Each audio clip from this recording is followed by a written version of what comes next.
Hi everyone, आज हम लोग सोडियम इम्बैलेंस के बारे में पढ़ेंगे और उसके बाद फिर हम इसका केस सॉल्व करेंगे।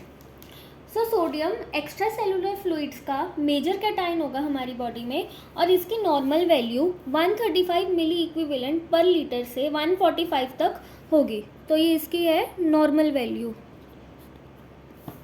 सोडियम इम्बैलेंस में हमारे पास दो कंडीशंस होती हैं, एक होगी हाइपरनेट्रीमिया और एक होगी हाइपोनेट्रीमिया।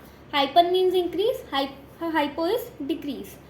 हाइपर में क्या होगा, increase in serum sodium concentration.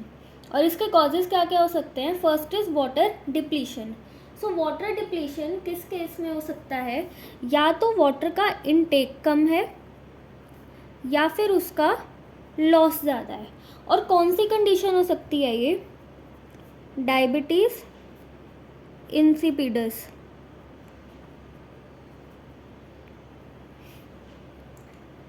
And next हमारे पास आता है वाटर एंड सोडियम डिप्लीशन। ये किस केस में हो सकता है हमारे पास? Diabetes mellitus. मतलब दोनों वाटर और सोडियम का लॉस हुआ है, बट इस केस में जो वाटर लॉस है वो सोडियम लॉस से ज़्यादा है। नेक्स्ट कंडीशन हमारे पास आ सकती है एक्सेसिव सोडियम इनटेक और रिटेंशन। ये कब हो सकता है? जब एल्डोस्टेरोन एक्सेस में हो।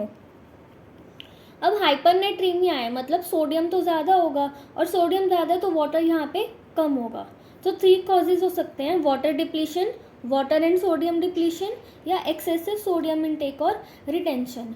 तो इसके सिम्टम्स क्या क्या होंगे? अगर सिर्फ वाटर लॉस है, वाटर डिप्लीशन है, तो डिहाइड्रेशन के सिम्टम होंगे like thirst, dry mucus membrane. और अगर एक्सेस ऑफ सोडियम है, सॉल्ट गेन है, तो हाइपरटेंशन और इडेमा होगा। In case of hyponatremia, serum sodium concentration will be decreased. There will be a significant fall. 135 से कम होगी। Causes क्या क्या हो सकते हैं? Retention of water। तो इससे क्या होगा, जो हमारी एक्स्ट्रा सेलुलर स्पेस है उसका डाइल्यूशन हो जाएगा। एक्स्ट्रा सेलुलर स्पेस का डाइल्यूशन हो जाएगा, डाइल्यूट हो जाएगी। किस केस में? Heart failure, liver failure, nephrotic syndrome, renal failure और SIADH, syndrome of inappropriate ADH secretion. And there could be loss of sodium. तो मतलब वाटर एक्सेस और सोडियम कम है। Sodium loss in case of vomiting, diarrhoea, in case of fistula और Addison decrease.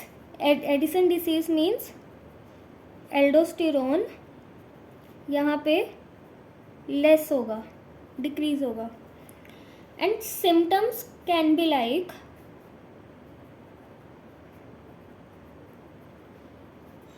Thirst, muscle cramps, nausea, weakness, lethargy और abdominal cramps.